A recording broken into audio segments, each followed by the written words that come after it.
I went away just thinking about it, and I thought this just sounds so strange. I'm a woman of the world. I know a bit about like the sort of furry and pet play community, and whilst I'm not going to discount that any adult isn't using litter boxes or speaking in meows for long periods. Lives Arcade. Hi, this is Flynn's Arcade, and this is part one of my Pontypool video. I hope you're all having a great festive break, and please like, share and subscribe. This is my video about Pontypool, the 2009 horror film, which is based on Tony Burgess's book Pontypool Changes Everything, and the implications that it has towards broadcasting in general, and especially YouTubers like myself. Before I get into it, firstly, you know the usual. Please just smash the like button, subscribe, and please share the video if you find it interesting. The reason why I wanted to talk about Pontypool is, whilst it's quite an old film, I saw it about 6 months ago, and I just became fascinated by it because, to recap, obviously before I start, spoilers, if you've not seen Pontypool, I've only read part of the book, so I'm not really going to talk about the contents of the book novel. But if you've not seen the film, please go off and watch it because, you just do it. Okay. So, now I've done that. I first, started getting into Pontypool about 6 months ago, and I became absolutely fascinated by the story. It's what's known on TV, the film itself, it's what's known on TV tropes as a bottle episode, in that everything takes place within a really small area. Like, in this case, it's a radio station, and it has several really small. It has a really small cast of characters, some of whom aren't even seen. The main characters are Grant Mazzy, a DJ who's probably best described as a shock jock. Reminds me of Howard Stern, that type of person. Sydney Briers, who's the manager of the radio station and who provides a much needed voice of journalistic integrity to balance off against Grant Mazzy. And also there's another person called Laurel Ann, who's a very sweet young woman who works at the radio station and helps with the broadcast. But as time goes on, we learn that she's had a very troubled past, in that she's a veteran from Afghanistan and still is dealing with some very difficult mental problems as a result of what went on there. She briefly describes the situation she brought back in her own head. The other characters are Dr. Mendes, who appears midway through the film, who's a kind of Victor Frankenstein character. I don't even know what type of doctor he is. He could be a vet, he could be a human doctor, I don't know. And he seems fascinated by the virus and seems to know quite a bit of what causes it, and also seems to have a weird respect for it. He calls it a god bug, and he talks about about how it comes to be and how it's a new form of life, and obviously has quite a bit of love for the virus, which is quite strange. There's also quite a funny character who meets a very unpleasant end, Ken Loney, who and when we first meet him, we don't see him, but he's flying around in the air in his sunshine chopper, talking about the overhead view and what he can see with regards to weather and other sights. But we learn quite quickly from Sydney, who as we know, is the voice of ethical broadcasting. She knows, and possibly even quite a lot of the town of Pontypool know, that he's not really in his sunshine chopper. He watches out for events on the side of a hill. And we also learn much later on that he's, potentially is a child abuser, and so no one lets the children go anywhere near him. So he's, quite a difficult character. And to be honest, I'm glad that we don't actually see him. But he does meet a pretty unfortunate end, so that's one thing. There's Nigel, who's a journalist from the BBC. He might, I don't know if it's like the World Service or BBC News, but he talks to the people in the radio station on several times, and also might be responsible for bringing the virus to the whole world, because if he broadcasts the events, and he's because he doesn't seem to understand what's going on within Pontypool, and it's strongly implied that the events on the radio station are not contained there because of Nigel's involvement. It is broadcast by the World Service around the whole world, so potentially everyone could get infected. There's also some French-Canadian police who tried to help at one point by talking about giving advice about words that that you should to avoid the English language firstly, but to try to avoid using terms of endearment and various other words. But he said which the message is initially in French, and though so obviously it's translated into the mostly Anglophone speakers in the cast, who then quite quickly realised that the last part of the message says "Do not translate this message." So yeah, thanks French police. Did you not think to lead with that? It was really unhelpful. Oh, and also there's a local drama troupe that's in the film, called Lawrence and the Arabians, who show up to do a singing performance in a radio station.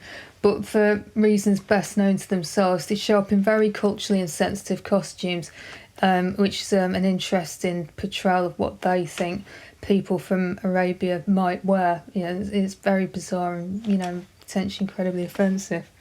When researching for this video, I found out that there's quite a lot of people who enjoy listening to Pontypool on a regular basis to help them fall asleep. I think that I credit quite a bit of this to the actor Stephen McHattie, who plays Grant Mazzy, who he's got an amazing DJ's voice, and I think that really helps.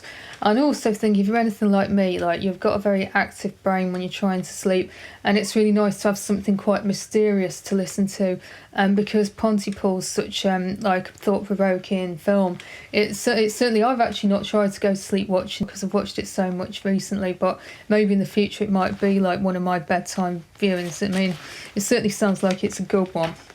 The central theme in Pontypool is the nature of language and how words have meaning, and once that meaning is understood, then it encourages social contagion and mass hysteria throughout everyone who hears and understands these words. I've mentioned before that there's a certain trigger words, there's certain vector words that are used to cause the outbreak in the poor victims who hear them, and one of the terms that creates problems is terms of endearment. And the film is set on Valentine's Day, so obviously there's a lot of Valentine's cards and I love you and darlings and going around. But what's I believe to be the central vector of the outbreak in Pontypool is one of the occasions where Grant Mazzy is actually just reporting news and local interests, and he's been, and one of the things that's happened locally is Honey the cat went missing, and there's posters all over Pontypool. So naturally, it's a big concern for the cat's owner, and so he's been broadcasting that, and the theory is that it was repetition of Honey that made everyone that created the outbreak in the first place. So I find quite amusing about this, I mean, in a really dark way, is that I'll go into this in a while later, but one of the problems with Grant Mazzy is he's got a very unethical attitude to broadcasting, and this is why it really rings true as a YouTuber that it's a well-known fact on YouTube. You can't just make thumbnails and video titles which simply describe what the video's about. You have to come up with something snazzy. You have to come up with something that brings the viewer in. In the case of Grant, he wants people to listen to his radio show. So his MO is that he says off listeners are engaged listeners, and so when he says we put off one listener, and then he tells his brother, and then his brother tunes in. We've got 2 listeners, and then hopefully his brother will tell his preacher, and then the preacher will tune in, and then they might mention it in church, and so on and so on. He fully understands viral marketing, but he doesn't understand it in a particularly ethical way. And much to the chagrin of Sydney, who really wants him to just tell what happens, tell the news, don't offend people, don't spread gossip.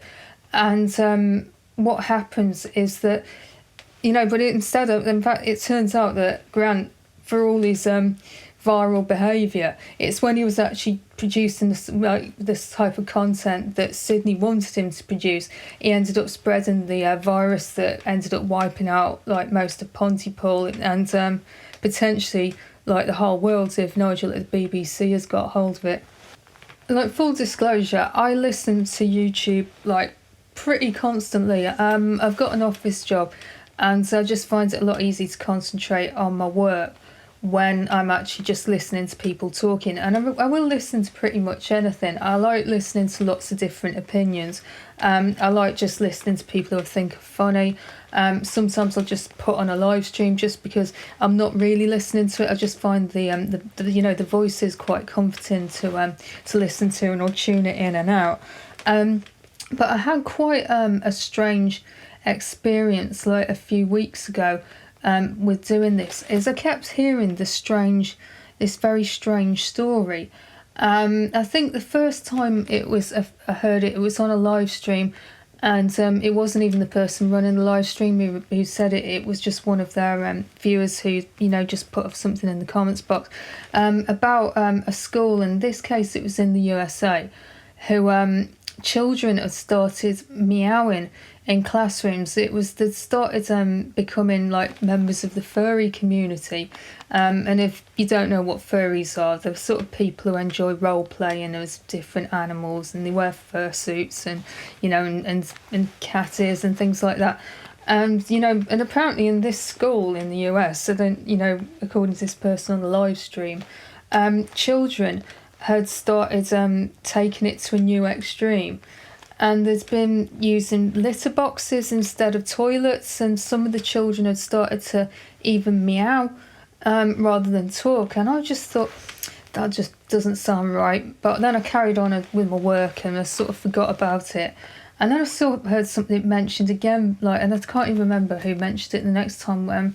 But then the third time I heard it I heard it was a YouTuber from Australia saying that this event had happened in a school near where he lives, and the very words he used, "This is really happening, and it's absolutely."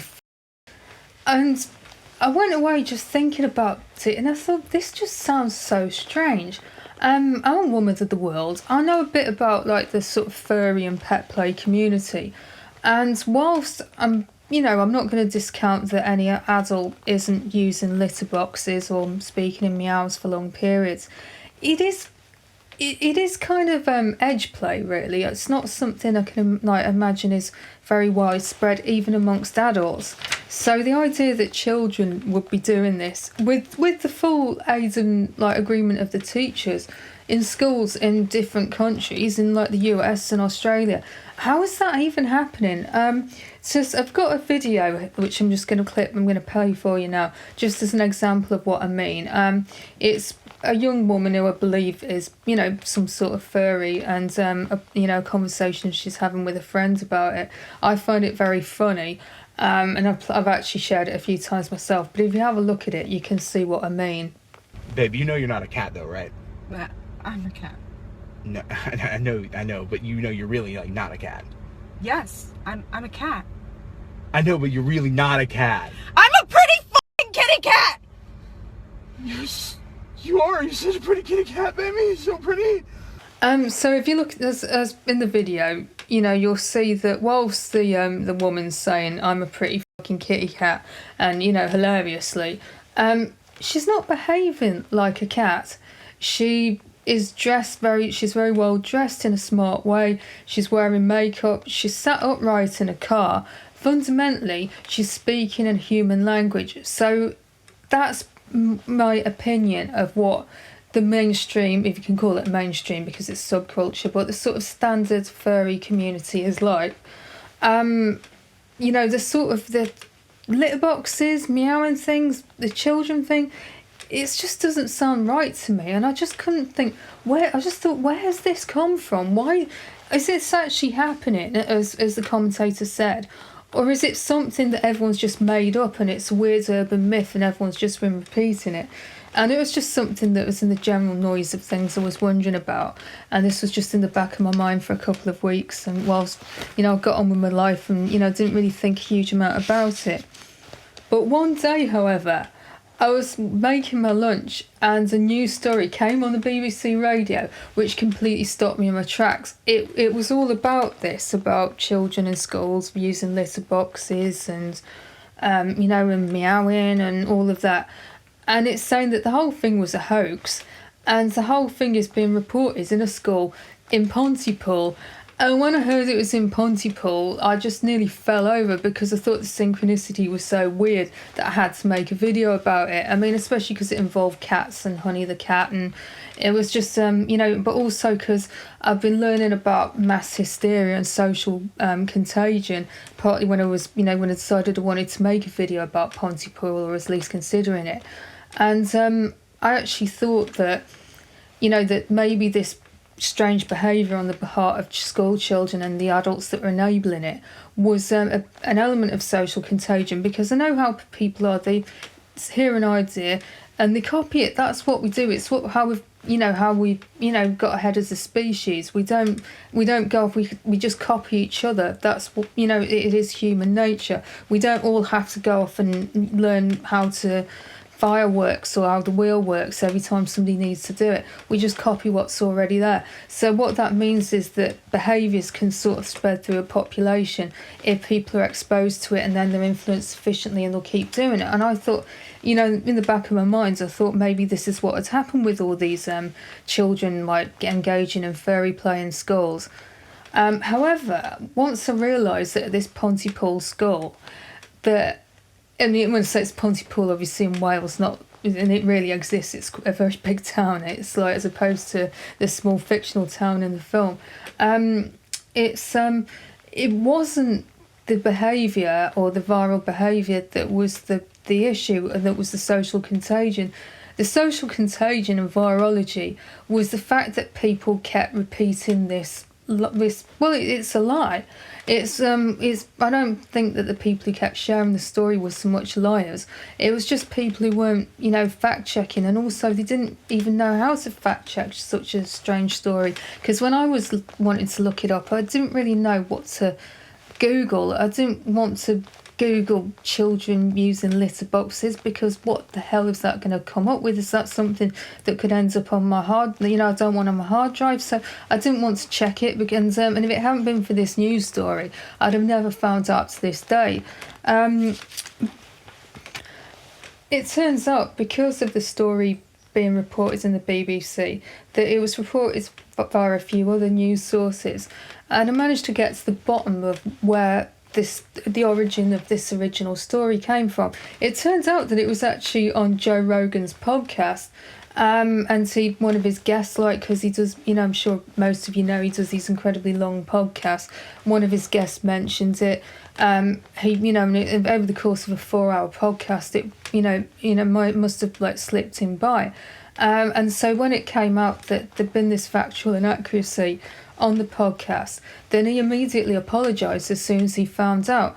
But the thing was, though, is this story was now in the populace, and it's not going away, because Joe Rogan's apologies happened over a year ago, and people are still spreading this story.